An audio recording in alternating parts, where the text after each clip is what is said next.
사람마다 좀 취향은 다르겠습니다만은 저는 개인적으로 신상품보다, 젊은이들 말로 신상이라고 하죠. 신상보다는 좀 중고품을 제가 선호하는 그런 취향을 가지고 있습니다. 그도 그럴 것이, 제가 첫 차를 이제 탈 때가 제 동생, 바로 밑에 동생이 2년 동안 탔던 1500cc 소형차죠. 그 차를 제가 처음 탔던 그 기억이 나고요. 핸드폰을 처음 쓰는데, 옛날에 핸드폰은 왜 그 뭐라 그럴까, 워키토키처럼, 큰 워키토키처럼 그런 어떤 핸드폰이 있었죠. 그런 어떤 중고품 모토로라 제품을 썼던 그런 기억이 납니다. 우리 교회가 개척할 때도요, 상당히 중고품들이 많이 이렇게 들어오게 되었는데, 아시는 것처럼 이 피아노도 중고이고요, 앞에서 쓰고 있는 야마하 S90XS도 중고품이고, 텔레비전도 UHD인데 이 비싼 텔레비전도 중고이고, 승합차도 중고입니다.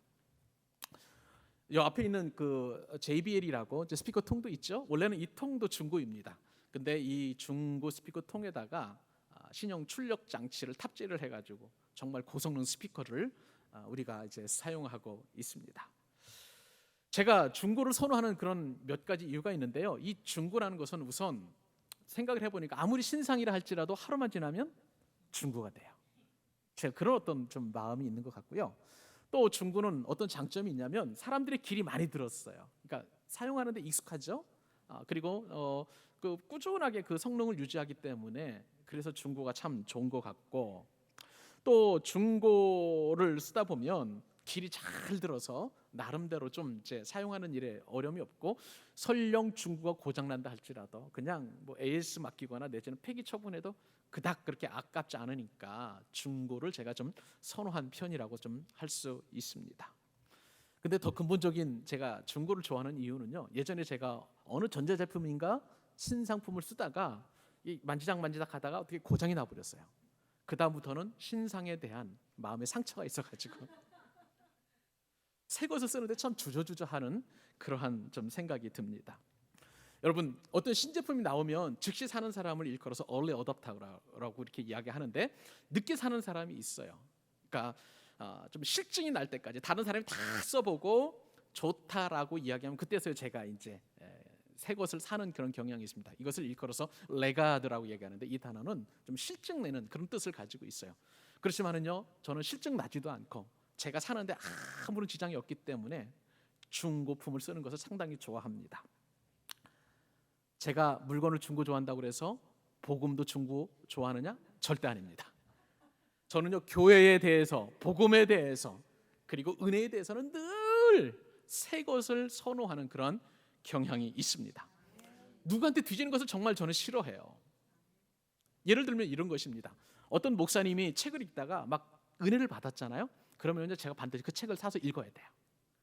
어떤 뭐라고 할까요? 기독교 문화에 대한 선점 욕구가 굉장히 제가 강한데요. 더군다나 기독교 영화라든지 또 음악이라든지 어떤 뮤지컬 같은 그런 어떤 내용들이 있다면 제가 꼭 그것을 보아야만 직성이 풀리는 그런 성격을 가지고 있습니다. 또 어느 목사님이 우리 성도님들에게 이제 이렇게 하니까 은혜 받았더라라고 이야기하면은요, 저는요 금세 귀가 얇아져가지고, 우리 성도님들이 은혜 받는 일이라면 저는 무엇이든지 새 것을 이렇게 도입할 용의가 있고 실제적으로도 도입을 하고 있습니다. 그래서 그런가요? 이렇게 개척교회이지만 중형교회, 대형교회 못지않은 기독교 복음에 관한 한 선도하고 있다고 자부하고 있습니다. 그러다 보니까 우리 교회 참 손님들이 많이 와요. 개척한다라면, 어떤 목사님들이 개척한다라고 이야기하면 어디서 들었는지 모르겠지만 제가 아는 분이나 모르는 분이 다 우리 교회 와가지고 인테리어 하나씩 꼼꼼하게 보고 사진도 찍고, 또 그 다음에 여러분들 주보 아무렇지도 않은 것처럼 여러분 생각하시죠? 주보만 봐도 목사님들은 깜짝 놀랍니다. 아멘 안 하시네요? 진짜 그래요. 정말 이런 주보 개척교회 가서 보세요. 정말 이런 주보 나오나요? 정말 그래요. 뭐 인디자인 프로그램 얘기하면 목사님들 벌써 거기서부터 쥐가 납니다, 머리에. 그래가지고 어떻게 이렇게 하느냐, 교회 홈페이지 여러분들은 아무것도 아닌 것처럼 보시죠? 제가 계속 업데이트하고 글 쓰면 목사님 참 대단하십니다. 지난번에 그렇게 말씀드렸죠? 홈페이지 보고 교회 이렇게 쭉 훑어보고 오면 그 상황에서 보면 한 2,000명, 3,000명 모이는 교회 같은데 오면은 몇십 명 앉아 있어요. 그 다음에는 안 오시더라고요. 그런 경향이 많이 있습니다. 여하튼 다른 건 모르겠지만 기독교 문화, 복음, 그리고 하나님의 말씀에 관한 한 늘 새롭게 새 은혜 주시기를 원하는 것이 저입니다. 저는요, 제가 이렇게 그런 생각을 가지게 된 데서는 오늘 본문하고 그렇게 무관하지 않습니다. 오늘 본문 때문에 제가 그런 생각을 가졌다라고 생각을 하게 되었습니다. 오늘 본문에 보면 낡은 옷에 새 옷 생배, 새 생배 옷이죠. 그러니까 새 옷감을 낡은 옷에 덧대지 않는다는 거예요. 왜냐하면 이제 새 옷감을 낡은 옷이 잡아당기니까 다 이렇게 찢어져 가지고 새 옷감이 그 효력을 발휘하지 못하기 때문에 그래서 그렇다는 것입니다. 주님께서 오늘 또 말씀하시기를 새 포도주를 낡은 부대가 담지 않고 새 부대에 담는다고 주님께서 말씀하여 주셨습니다. 그래서 그런지는 모르겠지만 한국 교회는요, 복음이 우리나라에 들어온 지 대략 한 130년, 140년 정도 됐는데 그때부터 한국 사회를 선도하는 그러한 아주 귀한 은혜를 우리가 체험하게 된 것이죠. 일제 강점기 때에 조국의 독립을 위해서 가장 수고하신 분들이 바로 우리 기독교 지도자들이에요. 할렐루야.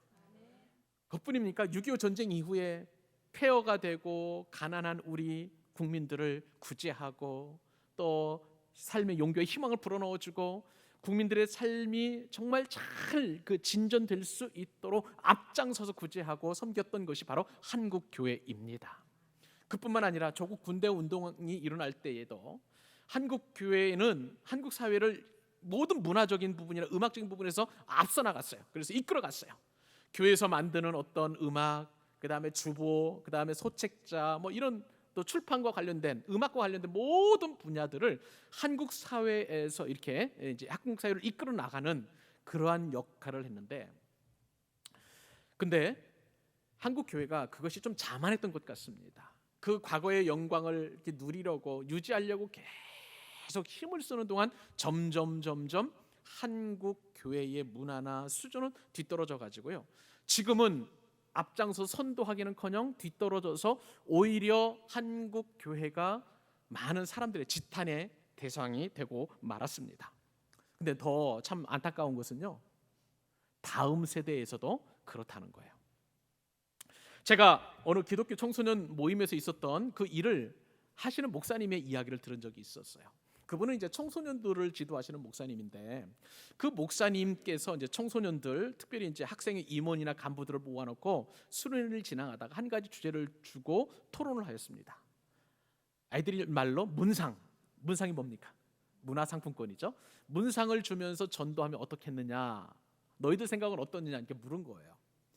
여러분, 아이들의 반응이 어땠을까요? 아이들 반응은요, 목사님 안 했으면 좋겠어요. 애들이 그렇게 얘기를 한다는 거예요. 목사님 쪽팔려요, 하지 마세요. 아들이 그렇게 얘기를 했다는 겁니다. 애들이 그걸 받기 위해서 교회 주변을 끼웃끼웃하고 있는데 참 보기가 안 좋아요. 문상 받은 애들이 놀려요. 뒤에서 욕한단 말이에요. 목사님 안 했으면 좋겠어요. 목사님 다른 친구들은요, 너네 교회는 문상 얼마짜리 주냐 그렇게 얘기를 하는데요, 참 그 얘기 듣고 너무 화가 나요. 교회는 복음 전하는 곳인데 왜 그런 미끼로 전도하려고 하죠?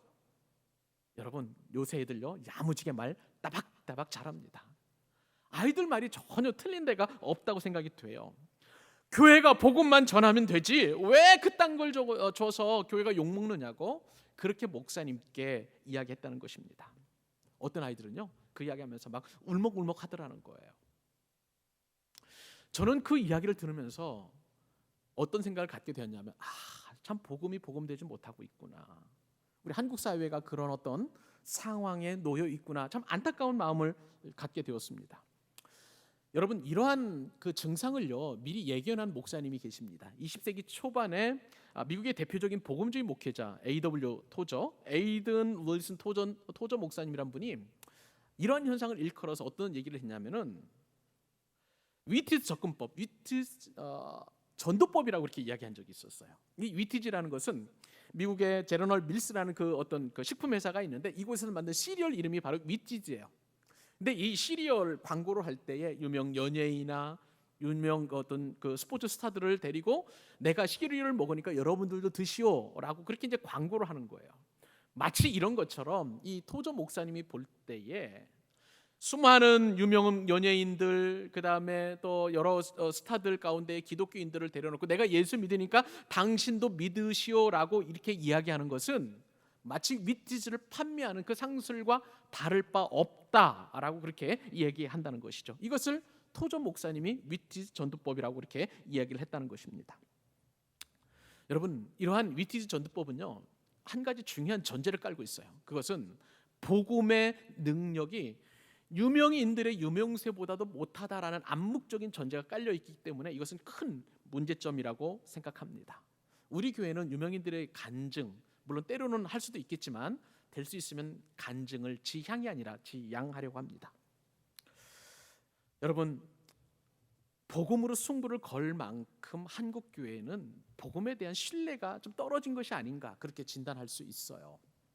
그러므로 우리 교회가 가지고 있는 그 비전 가운데 하나가 뭐예요? 4대 비전. 여러분 주보 맨 앞에 보면 있죠? 하나님을 하나님 되시게, 은혜를 은혜 되게, 또 어떤 것입니까?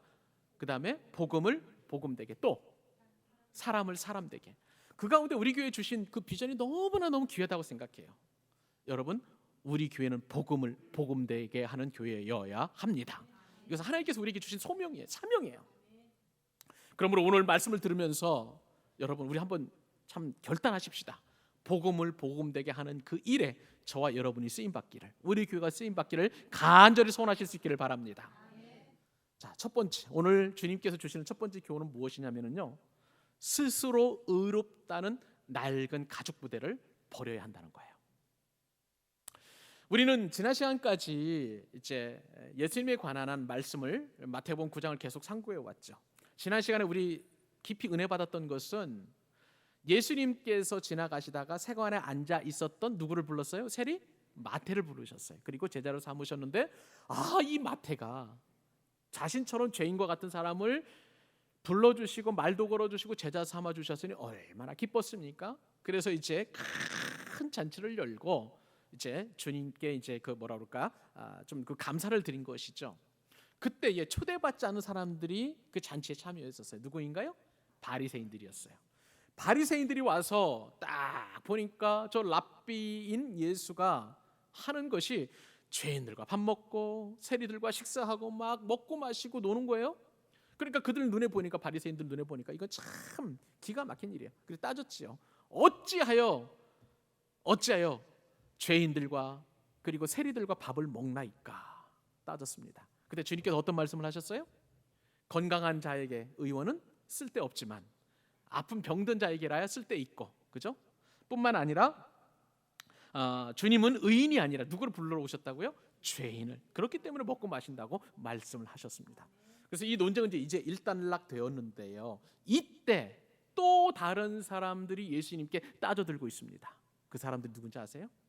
바로 세례 요한의 제자들이었어요. 오늘 말씀 한번 읽어보십시다. 9장 14절 같이 읽습니다. 시작. 그때에 요한의 제자들이 예수께 나와 이르되 우리와 바리새인들은 금식하는데 어찌하여 당신의 제자들은 금식하지 아니하나이까? 여러분, 세례 요한이 어떤 사람이에요? 광야에 외치는 자의 소리가 되어서 주님께서 오실 길을 미리 예비한 구약의 마지막 선지자입니다. 위대한 사람이었어요. 그리고 정말 선지자가 300년 동안 말라기 이후에 오지 않은 그 영적인 암흑 상태에서 하나님의 말씀을 준비하고 회개하라, 천국이 가까웠다라고 막 선포하니까 많은 사람들이 세례 요한을 따르게 되었습니다. 그 중에서 가장 헌신되고 가장 또 그 다음에 세례 요한의 그 말에 순종할 만한 사람들을 뽑아가지고 제자들을 세운 것이에요. 근데 오늘 본문에 보니까 그 세례 요한의 제자들이 예수님께 나와 왔습니다. 근데 예수님께 나와서 예수님의 제자가 되기 위해서 나온 게 아니라 지금 어떻게 하고 있어요? 어찌하여 당신의 제자들이 지금 먹고 마시나이까?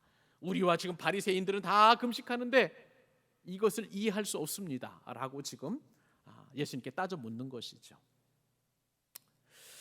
여기서 우리는 좀 금식에 관련된 부분들을 성경에서 먼저 알아야 왜 그들의 그 주장이 타당한지를 이해할 수 있습니다. 우선은요, 유대인들은 전통적으로 1년에 4번 금식을 하게 되는데요, 이 금식과 관련해서 스가랴서 8장에 보면 4번 금식하라고 하나님께서 말씀하신 것을 볼 수가 있습니다.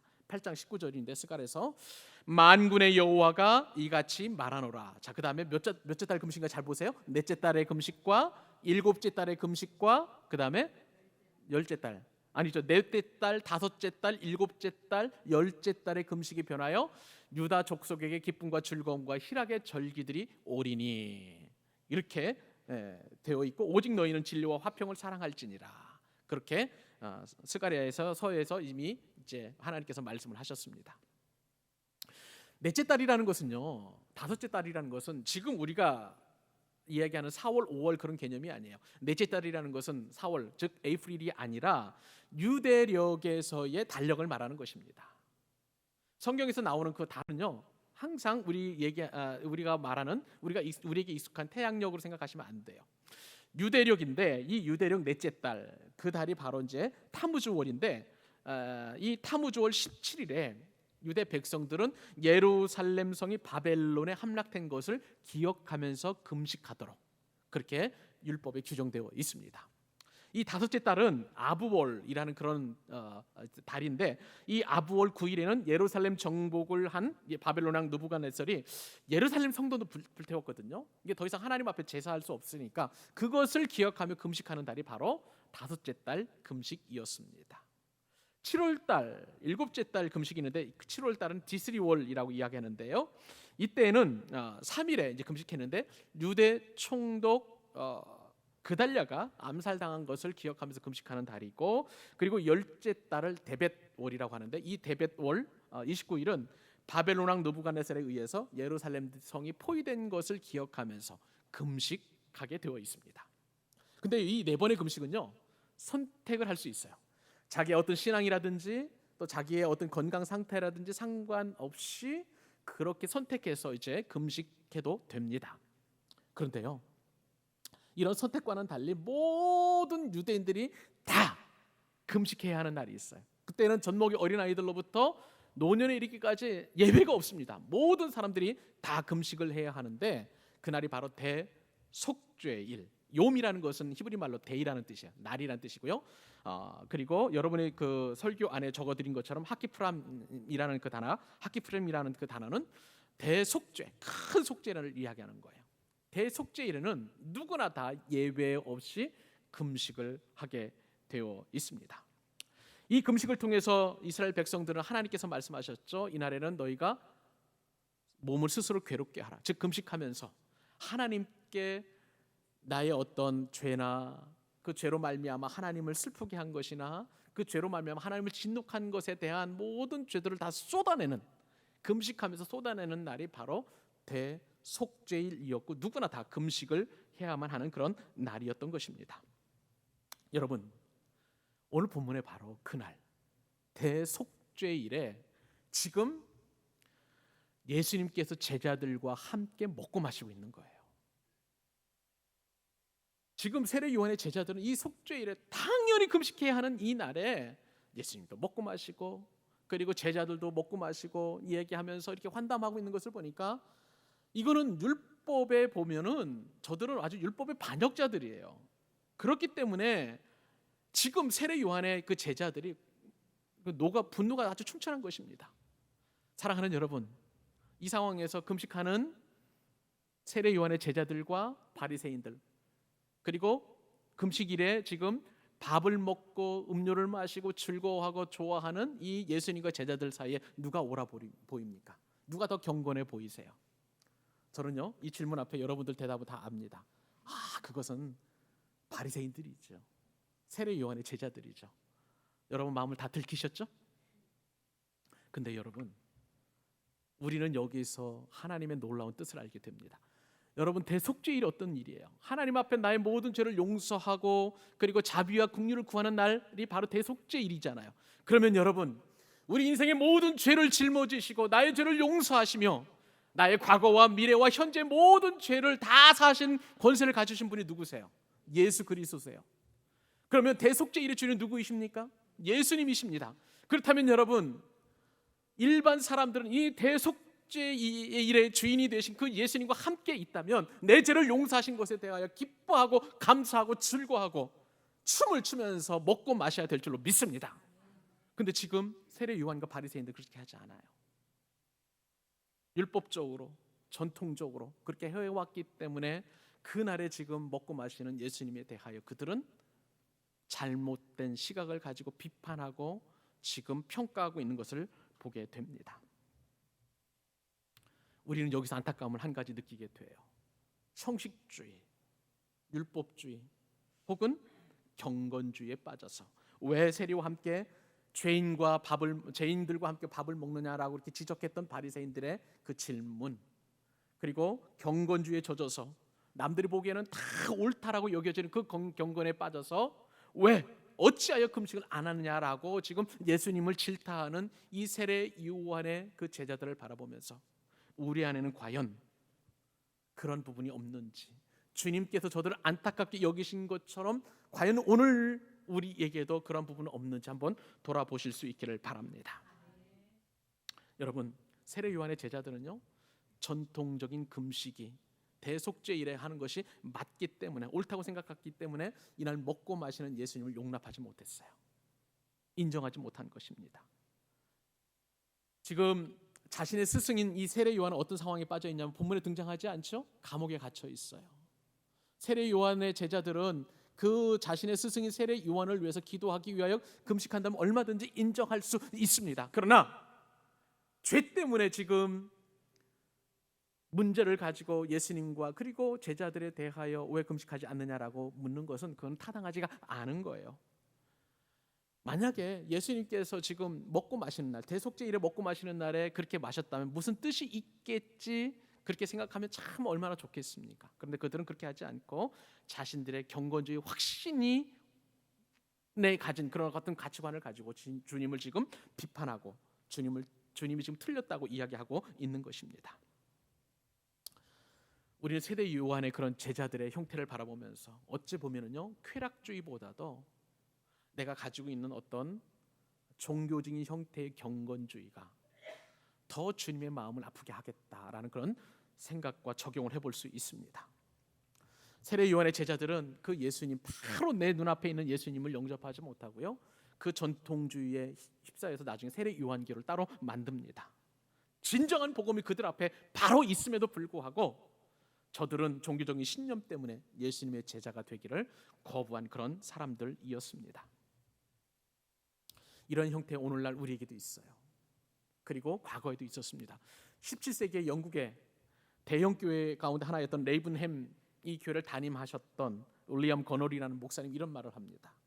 교회 열심히 나가고 선행에 힘쓰고 고행을 자초하는 사람은 자신이 얼마나 영적으로 벌거숭인지를 잘 모르고 있다. 그것이 너무나 안타깝다. 열심히 신앙생활을 하기 때문에 사탄이 그를 스스로 의롭다라고 여기기에 함으로 말미암아 그 의롭다라고 여기는 그 잣대를 가지고 다른 사람들과 또 그다음에 교회의 어떤 정책들과 그리고 하나님께서 주시는 은혜를 충분하게 받아들이지 못한다는 거예요. 그것을 오히려 비판한다는 거예요. 그리고 자신의 죄를 깨닫지 못한다는 것입니다. 우리가 만약에 그림을 그린다고 한번 가정해 보십시다. 하얀 도화지에 그림을 그리는 것이 더 쉽습니까? 아니면 기존에 그려진 그림을 지워내고 거기다 그림을 덧붙이는 것이, 덧칠하는 것이 더 쉽습니까? 하얀 도화지에 그리는 것이, 캔버스에 그리는 것이 더 쉬워요. 왜냐하면 그 지우는 과정이 얼마나 수고롭고 때로는 그 얼룩이 지워지지 않아요. 우리가 신앙생활 하는 데 있어서 어쩌면 오래되면 오래될수록 그렇게 덧칠해진 그림처럼 벗겨도 벗겨지지 않는 그런 죄의 관습과 습관과 형식적인 부분이 남아있을 수 있다는 것을 우리는 오늘 말씀을 통해서 깊이 깨닫고 자신을 돌아보아야 될 줄로 믿습니다. 제가 예전에요, 한 3년 전에 인천에 있는 어느 교회에 담임 목사가 되어서 이제 위임을 받게 되었습니다. 근데 그 위임 받을 때 어떤 선배 목사님들이 이런 얘기를 해줬어요. 목사님, 자, 그곳에 가서 목사님 하지 말아야 될 게 있는데요, 3년 동안 주보 고치지 마세요. 5년 동안 피아노 위치 바꾸지 마세요. 7년 동안 교회 간판 바꾸지 마세요. 그렇게 이야기했습니다. 궁금하잖아요. 왜 그렇게 해야 됩니까? 목사님은요, 그 교회에 시집가는 겁니다. 자, 시집가는 그 세대에 그 집안에 들어가면 어떻습니까? 3년 동안 귀머거리, 3년 동안 벙어리, 3년 동안 장님 역할을 하는 것처럼 목사님 그 교회 시집을 가니까 그곳에 가서 아무것도 하지 말고 그냥 그대로 하세요. 제가 곰곰이 생각을 해보니까 지금도 아찔하게 생각이 되는 것은, 제가 그곳에서 지금 담임 목회를 계속 하고 있었다면 저는 지금도 하나님께 주신 이 비전이나 꿈을 하나도 들어대지 못하고 나중에 이 비전을 실현하기 위해서는 은퇴하고 나면 그게 가능하겠다, 그런 생각이 든 거예요. 여러분들은 웃으시지만 저는 참 심각했습니다. 하나님께서 주시는 이 새로운 복음, 그리고 늘 신선한 은혜, 이것이 제게는 얼마나 필요했는지 그런 생각이 들었던 것이죠. 여러분, 오늘 말씀을 통해서 우리는 경건주의의 입장에서 보면 금식을 안 하는 사람보다 금식하는 사람이 훨씬 더 경건하다고 여겨집니다. 매일매일 새벽기도 하시는 분, 금요철에 하시는 분, 주일 예배 빠지지 않고 나오시는 분, 그 다음에 성경 공부, 이런 모임에 빠지지 않는 것은 얼마나 귀한지 몰라요. 훨씬 더 신앙생활에 더 전념할 수 있는 아름다움이 있다고 보여집니다. 그러나 그럼에도 불구하고 이것이, 이러한 모든 신앙생활의 기준이 구원과 관계에 있는지, 나의 죄를 용서함 받는 예수 그리스도와 관계가 있는지 늘 생각해 볼 수 있기를 바랍니다. 이것이 예수님과 관계가 있을 때는 우리에게는 신선한 은혜가 주어지고, 그렇기 때문에 의미 있는 일이지만, 그러나 과연 그냥 내가 형식적으로, 율법적으로, 관습적으로, 그리고 종교적으로 나의 어떤 그러한 욕망을 채우기 위한 것이라면 이것은 주님이 보실 때 너무너무 안타까운 일인 거예요. 지금 예수님에게는 가장 중요한 일이 있었습니다. 그것은요, 금식을 전통적으로 지키는 것보다 죄인들과 함께 식사하고 교제하고 저들의 삶 가운데 깊숙이 들어가셔서 내가 죄를 사하는 구원자이심을 증거하는 그 삶이 더 중요했던 거예요.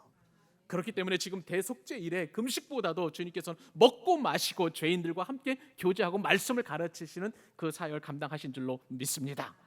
사랑하는 여러분, 지금 여러분이 도저히 용납이 안 될 정도로 어찌하여 라고 그렇게 생각되는 부분이 있는지 한번 마음 가운데 기록해 보실 수 있기를 바랍니다.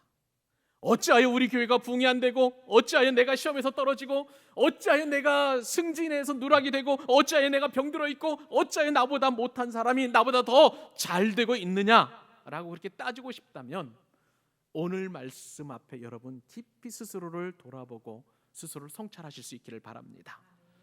이제는 그 어찌하여가 변하여 마땅히 그러하다, 하나님은 절대 옳다라고 인정하는 저와 여러분 될 수 있길 주님의 이름으로 축원합니다. 두 번째 교훈입니다. 짧은 교훈인데요, 두 번째 교훈은 하나님의 때를 구별하는 새 가족 부대로 바꾸어야 한다는 것입니다. 여러분, 예수님께서는 지금 금식에 대해서 묻는 세례 요한의 제자들에게 금식할 때와 먹어야 될 때를 지금 말씀하시고 계시는 것입니다. 우리에게 중요한 게 있어요. 신앙생활에 중요한 것은 지금은 바로 구원의 때이냐 아니냐를 구별할 줄 알아야 된다는 것입니다. 주님께서 지금 말씀을 통해서 그 때를 구별하도록 우리에게 교훈을 주십니다. 9장 15절 말씀인데요, 예수께서 그들에게 이르시되 혼인집 손님들이 신랑과 함께 있을 동안에 어떻게 슬퍼할 수 있겠느냐, 그러나 신랑을 빼앗길 날이 이르리니 그때에는 금식할 것이니라. 여러분, 예수님은 우리의 신랑이세요. 아멘. 그 신랑과 함께 있을 때 우리는 그 혼인 잔치집에 들어가서 먹고 마시고 즐거워해야 할 줄로 믿습니다. 실제로 유대인들은요, 이 결혼식 날에는 아무리 금식일이라 할지라도 음식을 먹고 마셨어요. 즐거워했어요. 왜냐하면 이 금식으로 말미암아 결혼식의 의미가 퇴색되기를 원치 않았기 때문에 그들은 얼마든지 식사를 할 수 있었던 것입니다. 세례 요한의 제자들은 지금 금식할 때이죠. 왜냐하면 자신의 스승인 세례 요한이 감옥에 갇혀 있기 때문에 그의 안전을 위하여 얼마든지 금식하며 기도할 때였습니다. 그러나 예수님과 함께 있었던 그 사람들, 죄인들, 세리들, 예수님의 제자들, 심지어는 바리새인들을 포함해서 그곳에 있는 사람들은 예수님이 참된 신랑인 것을 알았다면 그들은 먹고 마시고 즐거워했었을 것입니다. 그러나 지금 세례 요한의 제자들은 예수님이 자신들의 신랑이심을 알지 못하기 때문에 금식에만 집중해서 지금 예수님을 힐난하고 있는 것을 보게 됩니다. 여러분, 이 말씀을 우리에게 어떻게 적용할 수 있을까요? 여러분, 우리의 신랑이신 그 예수님은 바로 말씀이신 줄 믿으시기 바랍니다. 근데 여러분, 오늘 말씀을 들으면서 졸립거나 따분하거나 정말 이 설교가 재미없다고 느껴지면 신랑이 내 옆에 있음에도 불구하고 말씀이 지금 나에게 들려옴에도 불구하고 나는 신랑을 지금 빼앗긴 거예요. 주님께서 말씀하시죠. 지금 금식하라고 말씀하시고 계시는 것입니다. 더 나아가서는 이 신랑 되신 예수님께서 십자가에 못 박힐 날이 있다는 것을 주님께서 예고하시는 거예요. 그러므로 예수님의 제자들과 예수님과 함께 했던 사람들은 그날에 금식하면서 신랑이 빼앗기지 않도록 기도해야만 했던 것입니다. 그것도 금식하면서. 그리고 더불어서 저와 여러분에게, 그리고 모든 인류들은 마지막으로 신랑이 떠날 날이 다가옴을 우리는 늘 기억하면서 그때에는 금식을 해야 할 줄로 믿습니다. 주님께서 다시 오실 때 우리는 더 이상 신랑과 더불어서 먹고 마실 수도 없는 그날이 올 거예요. 안 믿는 사람들의 입장에서 보면, 죄인과 세리들의 입장에서 보면 그날은 심판의 날이에요. 이제는 그들은 영원한 심판을 받고 영원토록 고통받으며 슬피 울며 이를 가는 그 엄청난 아픔이 그들 가운데 예비되어 있기 때문에 그날이 오지 않도록, 구원의 날이 속히 올 수 있도록 그들은 금식하며 신랑과 더불어서 교제를 해야 하는 것입니다. 사랑하는 여러분, 저와 여러분은 신랑 되신 예수님과 더불어서 먹고 마시는 사람들이에요. 매일매일 성경을 읽는데 성경이 들어오지 않는다면 나는 신랑을 빼앗겼구나, 그렇게 인정하실 수 있기를 바랍니다.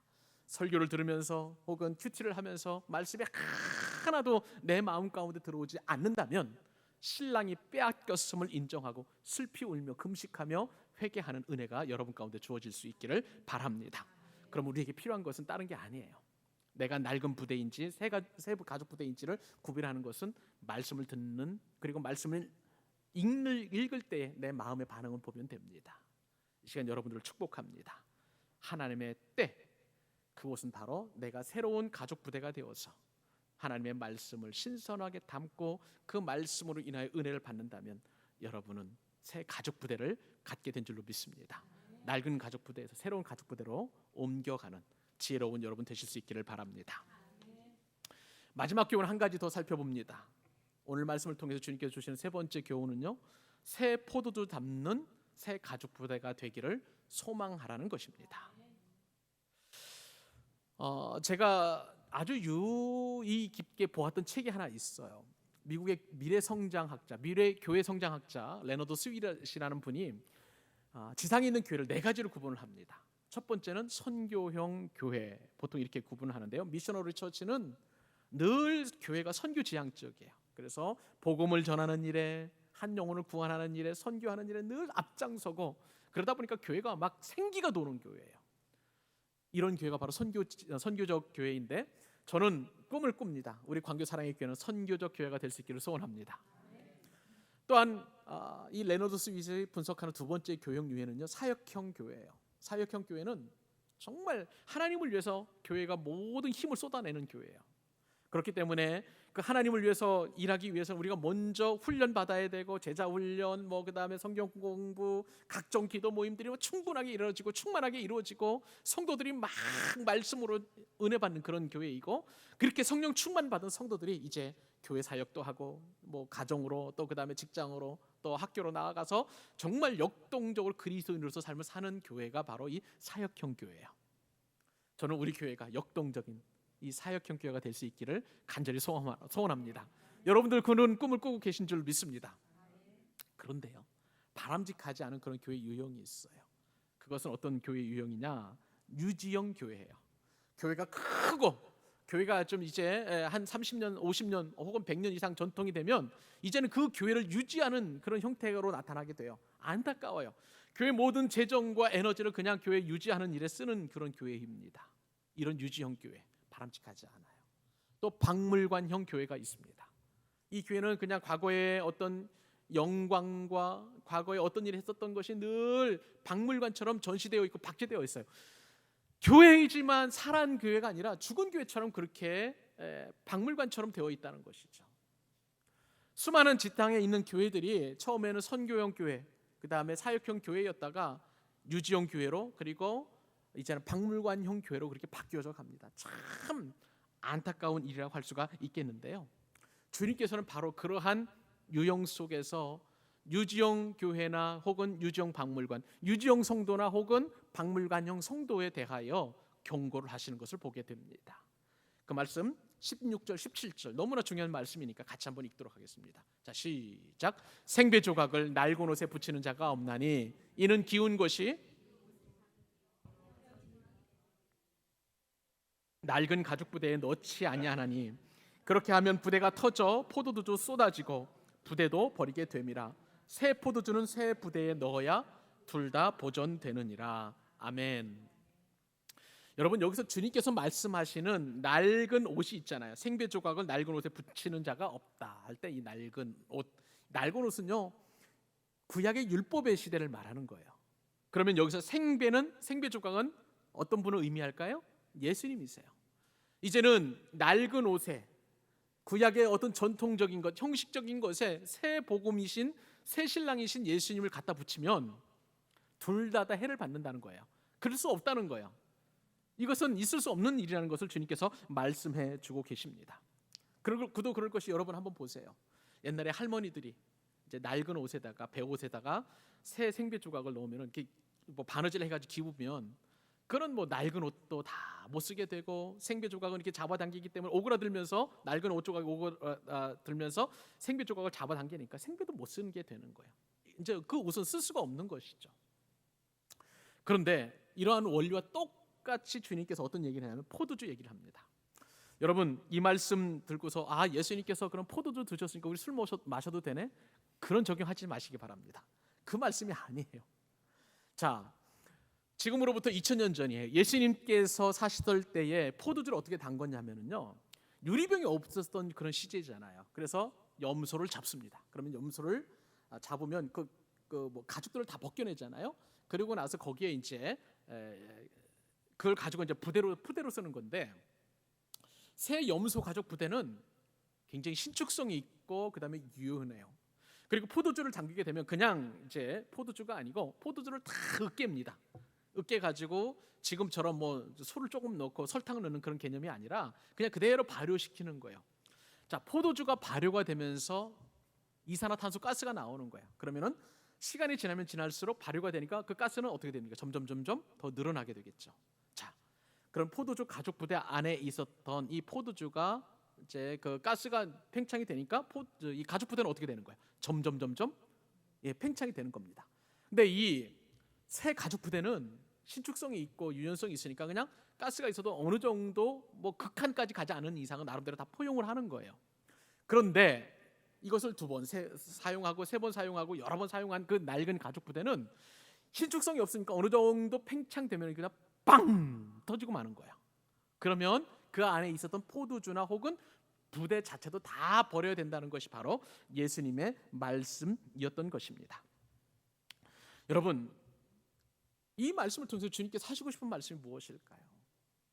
이 땅에 오신 그 예수 그리스도는 새 포도주이십니다. 주님의 말씀, 주님의 사역, 주님의 그 공로는 우리가 생각할수록 늘 새로운 은혜예요. 새 은혜입니다. 예수님이야말로 새 은혜이고 이 복음이야말로 새 은혜인 줄로 믿습니다. 그런데 이렇게 오신 예수님께서 우리에게 주신 이 말씀은 겨자씨 하나님 나라의 그 원리처럼 작지만 자꾸 확장되어 가는 거예요. 팽창되어 가고 성장해 가고 그리고 성숙되어 가는 줄로 믿습니다. 운동력 있는 이 새 포도주가 이제 부글부글 끓어오르죠. 그러면 낡은 가죽 부대는 더 이상 견디지 못하고 그냥 빵 터지고 말았어요. 그 사건이 바로 십자가 사건입니다. 유대인들, 특별히 바리새인들, 서기관들, 대제사장들은 낡은 가죽 부대였어요. 율법에 꽉 찼던 사람들이에요. 그러므로 새 복음이 와서 이 하나님 나라가 부풀어져 가니까 그들은 더 이상 이것을 지탱하지 못합니다.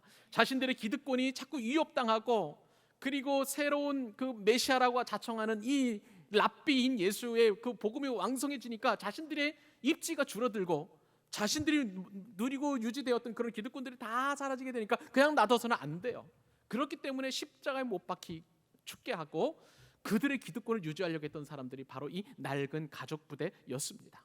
주님의 고난은요, 이 낡은 가죽 부대를 터뜨리는 엄청난 그런 효과를 가지고 있었던 것이죠. 여러분 어떻습니까? 우리가 예수를 믿는다 하면서도 혹시 내 안에는 그런 낡은 가죽 부대는 없습니까?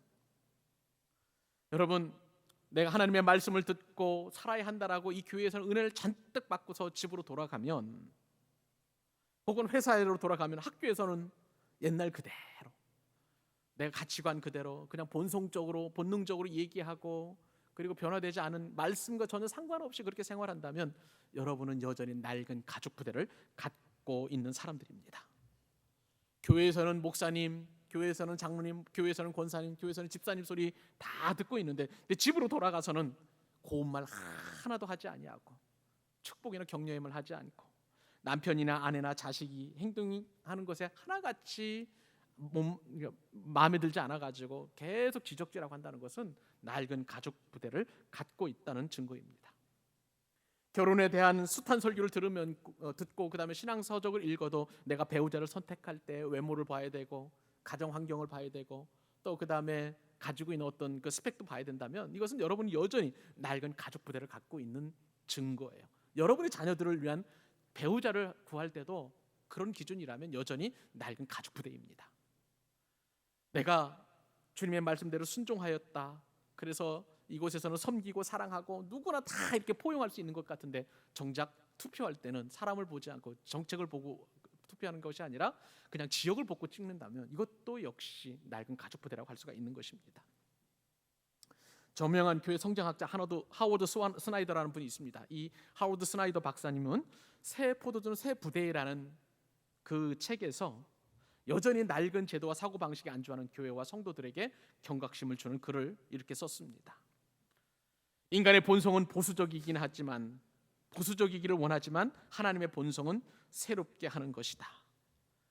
처음에는 복음을 위해서 만들어진 것들이 마침내 장애물, 즉 낡은 부대가 되고 만다.